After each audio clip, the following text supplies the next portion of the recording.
નર્મદાના એકતાનગરમાં पर्यावरण मंत्रीઓના सम्मेलનમાં વડાપ્રધાન नरेंद्र मोदी वर्चुअली संबोधन કરી રહ્યા છે। सीधा જઈશું। उन बच्चों में पर्यावरण के प्रति स्वाभाविक एक जागरूकता आएगी और इससे बच्चों में जीव विविधता के प्रति जागरूकता आएगी और पर्यावरण की रक्षा के लिए उनके दिल दिमाग में वो ऐसे बीज बो सकते हैं जो आने वाले समय में पर्यावरण की रक्षा के एक बहुत बड़े सिपाही बन जाएंगे।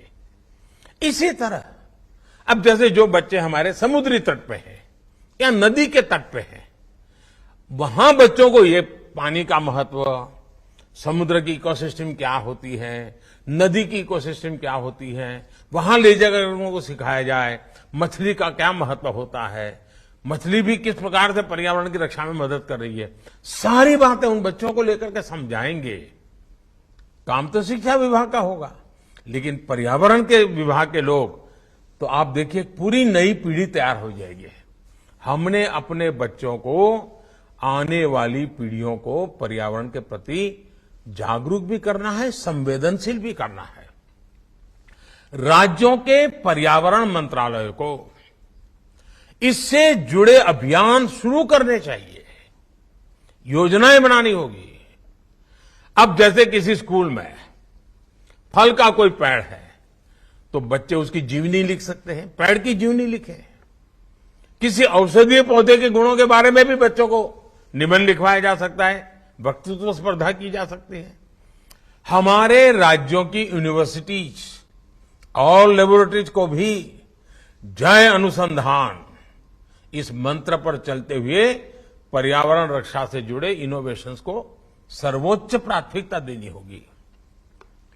पर्यावरण की रक्षा में हमें टेक्नोलॉजी का इस्तेमाल भी ज्यादा से ज्यादा बढ़ाना चाहिए।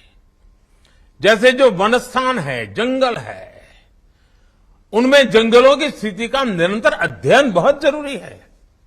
हम स्पेस टेक्नोलॉजी से हम लगातार अपने जंगलों का मॉनिटरिंग कर सकते हैं, बदलाव आए तो तुरंत मार्क कर सकते हैं, सुधार कर सकते हैं। साथियों, पर्यावरण से जुड़ा एक और अहम विषय है फॉरेस्ट फायर का भी। जंगलों में आग बढ़ रही है और भारत जैसे देश के लिए अगर एक बार आग फैल गई तो हमारे पास उतने संसाधन भी कहां है कि हम आधुनिक टेक्नोलॉजी से आग को बुझा पाएंगे। दुनिया के समृद्ध देशों को आपने देखा होगा टीवी पे, चाहे पश्चिमी अमेरिका हो, कनाडा हो, ऑस्ट्रेलिया हो, पिछले दिनों यहां जो फॉरेस्ट फायर हुआ, जो जंगलों में आग लगी, कितनी तबाही हुई, वन्य पशुओं की बेबसी, इवन जनजीवन को भी प्रभावित कर दिया। उसकी एशिस के कारण मीलों तक लोगों का जीना मुश्किल हो गया। वाइल्ड फायर की वजह से ग्लोबल एमिशन में भारत की हिस्सेदारी बहुत कम है जी, नगण्य है। लेकिन फिर भी हमें अभी से जागरूक होना होगा, अभी से हमारी योजना होनी चाहिए। हर राज्य में फॉरेस्ट फायर फाइटिंग मैकेनिज्म मजबूत हो, वो टेक्नोलॉजी ड्रिवन हो, ये बहुत जरूरी है। उसी प्रकार से हम सबको मालूम है आखिरकार आग लगने का कारण क्या होता है। जो सूखे पत्ते जंगलों में पड़ते हैं उनका ढेर होता है और एकाध छोटी सी गलती देखते ही देखते पूरे जंगल को आग पकड़ लेती है। लेकिन अब इस जंगलों में जो वेस्ट पड़ता है ना, पत्तियां पड़ती हैं, पानखर के अंदर जब सारा जंगल जमीन पर सब पत्तियां नजर आती है, आजकल उसका भी सर्कुलर इकोनॉमी में उपयोग होता है। आजकल उसमें से खाद भी बनता है, आजकल उसमें से कोयला बनाया जाता है। मशीन होते हैं, छोटे छोटे मशीन लगा करके उसमें से कोयला बनाया जा सकता है। वो कोयला और कारखानों में काम आ सकता है। मतलब हमारा जंगल भी बच सकता है और हमारी ऊर्जा भी बच सकती है। कहने का मेरा तात्पर्य है कि हमें इसमें भी फॉरेस्ट फायर के लिए हमारी जागरूकता, वहां के लोगों को और उनकी इनकम का भी साथ, जंगल में रहते हैं, जैसे हमारा वन धन पर बड़ा बल है, उसी प्रकार से इसको भी एक धन मान करके हैंडल किया जाए तो हम जंगलों की आग को बुझा सकते हैं। हमारे फॉरेस्ट गार्ड को भी अब नए सिरे से ट्रेनिंग देने की बहुत जरूरत है जी। ह्यूमन रिसोर्स डेवलपमेंट के नए पहलुओं को जोड़ने की आवश्यकता है। पुराने जमाने के जो बिडगार्ड होते हैं उतने से बात बनने वाली नहीं है। साथियों, मैं आप सभी से एक और महत्वपूर्ण बिंदु की भी चर्चा करना चाहता हूं। आप भली भांति जानते हैं कि आधुनिक इंफ्रास्ट्रक्चर के बिना देश का विकास, देशवासियों के जीवन स्तर को सुधारने का प्रयास सफल नहीं हो सकता।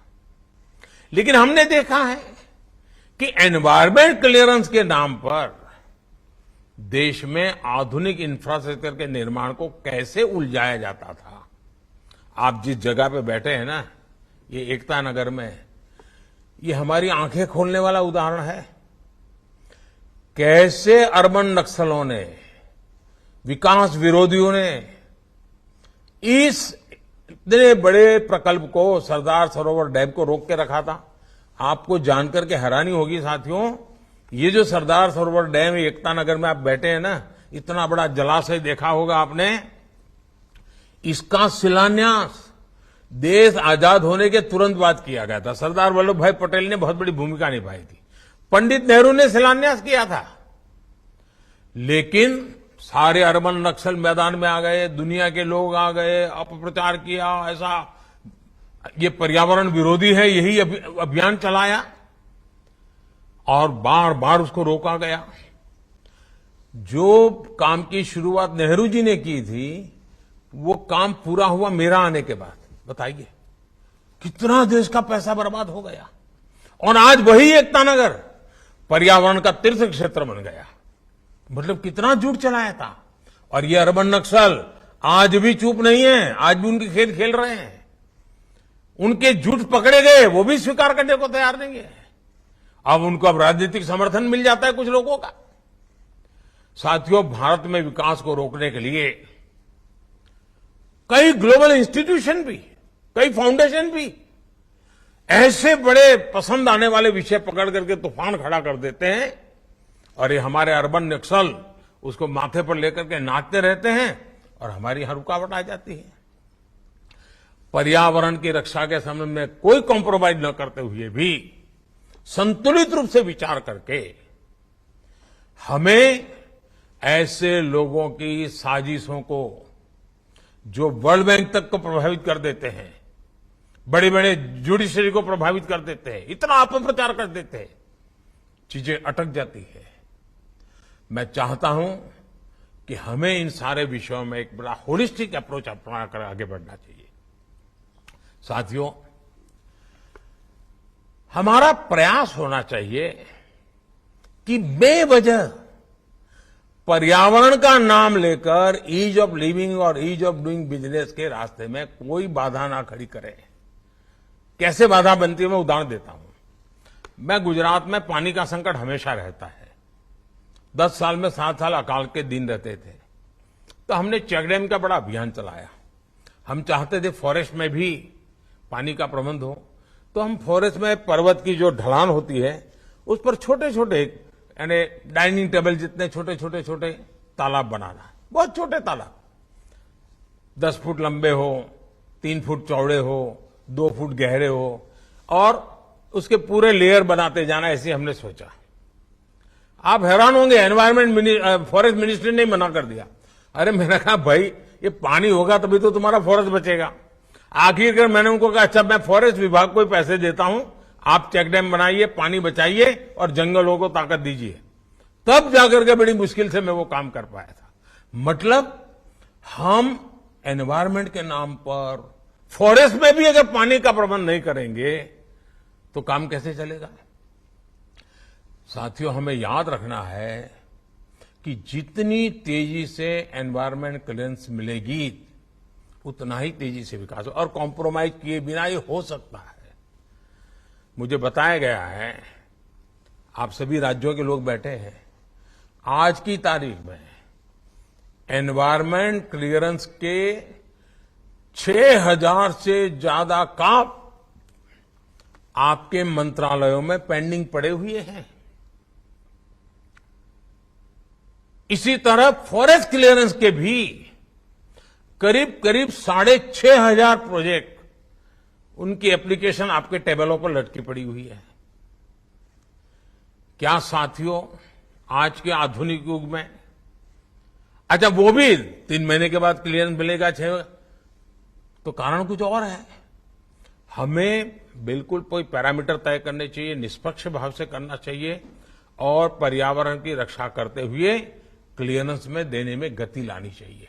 हमने रुकावट नहीं बनना चाहिए।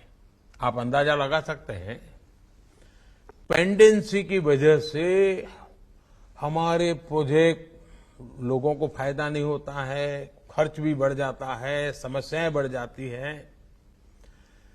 हमें कोशिश करनी चाहिए पेंडेंसी कम से कम हो और जेन्युइन केस में ही पेंडेंसी हो, तेजी से क्लियरेंस मिले। इसे लेकर हमें एक वर्क एनवायरनमेंट को भी बदलने की जरूरत है। जो एनवायरनमेंट रक्षा की हम बात करते हैं ना, तो वर्क एनवायरनमेंट भी बदलना पड़ेगा।